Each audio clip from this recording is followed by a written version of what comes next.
तमाम देखने और सुनने वालों को अस्सलाम वालेकुम। उम्मीद है कि तमाम देखने और सुनने वाले बिल्कुल खैरियत से होंगे। आइए आज की खौफनाक स्टोरी सुनते हैं। मेरे दादा एक माने जाने पीर हैं। दूर दराज से हजारों लोग उनसे मिलने आते हैं और उनके मरीद हो जाते हैं। उनकी सबसे बड़ी मरीदनी मैं हूं, जो उनका कहा मानने के बजाय उल्टा उनका सर खाती रहती हूं। मुझे जब कभी भी बुखार हो तो दवाई नहीं लेती, बल्कि दादाजी से दम करवा लेती हूं। कल रात भी सर में दर्द होने के बायस नींद नहीं आ रही थी, तो सोचा दादाजी से दम करवा लूं। मुझे यकीन था कि वो जाग रहे होंगे, क्योंकि वो तहज्जुद के पाबंद थे। उन्होंने पिछले 40 साल से तहज्जुद की नमाज कज़ा नहीं की थी, इसलिए मैं इत्मीनान से उनके कमरे में चली गई। वो कुरान पाक की तिलावत कर रहे थे। उनके साथ कोई और भी बैठा था, जो मेरी अचानक आमद पर गायब हो चुका था। मैं वहीं दरवाजे में ही खड़ी रह गई।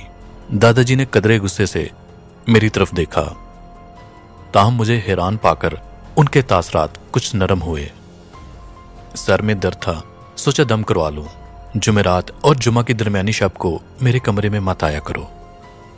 दादाजी, आप ये दिया क्यों जलाते हैं? मैंने उनसे सवाल किया। हाँ, एक वजह है, दादाजी ने मुख्तसर जवाब दिया।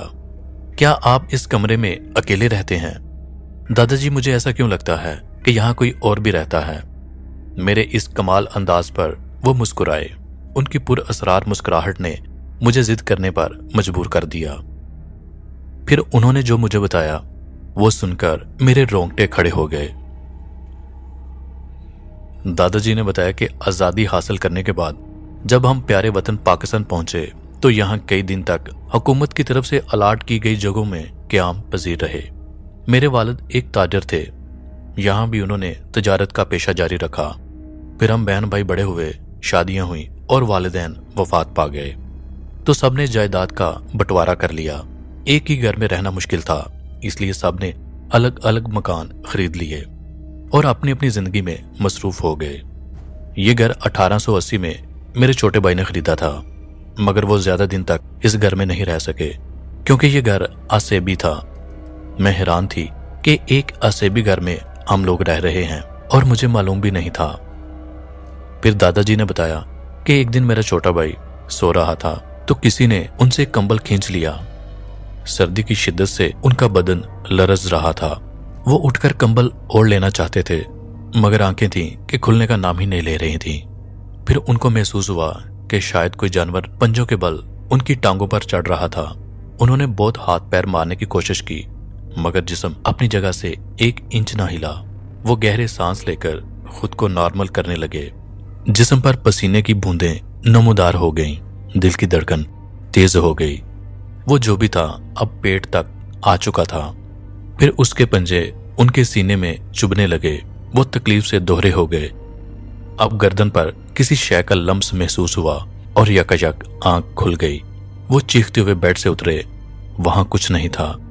लाइट ऑन की तो कमरा रोशनी में नहा गया। हर तरफ निगाह दौड़ाई, मगर अपने सिवा किसी को न पाया। वो ड्रेसिंग टेबल के सामने आ खड़े हुए। आईने में अपने आप को देखा तो गर्दन पर खून नजर आया। वो हवास बाख्ता हो गए। यूं वो सारी रात सो ना पाए। जब से वो इस घर में आए थे, उनके साथ अजीबोगरीब वाकयात हो रहे थे। उनकी अहलिया और बच्चे भी कुछ ऐसे ही हालात का शिकार थे। उन्होंने बहुत जल्द ये घर छोड़ने का फैसला कर लिया और अगले हफ्ते तक उन्हें एक किराए का मकान भी मिल गया, तो उन्होंने वहां शिफ्ट होने में देर न लगाई। मेरा छोटा भाई इस मनहूस असेबी घर को बेच देना चाहता था। मैं उनसे मिलने गया और घर छोड़ने की वजह पूछी तो उन्होंने मुझे तमाम किस्सा गोश गुजार किया। मैंने उनसे घर की चाबी ली। ताला खोलकर घर के अंदर दाखिल हुआ तो दिल को बंजर कर देने वाली वीरानी ने मेरा इस्तकबाल किया। भाई को घर छोड़े सिर्फ 1 हफ्ता हुआ था, मगर यूं लगता था जैसे सदियों से यहां कोई ना आया हो। मैंने जेब से अपना कुरान मजीद निकाला और बुलंद आवाज में पढ़ने लगा। फिर कोई जोर जोर से रोने लगा और मेरे सामने काले धुएं की सूरत में जाहिर हुआ। मैंने उसे एहतियात से बोतल में डाल लिया और कमरे के एक कोने में रखकर चल दिया। मेरे छोटे भाई ने ये घर बेचा तो मैंने उससे खरीद लिया और अपने बीवी बच्चों के साथ यहाँ रहने लगा।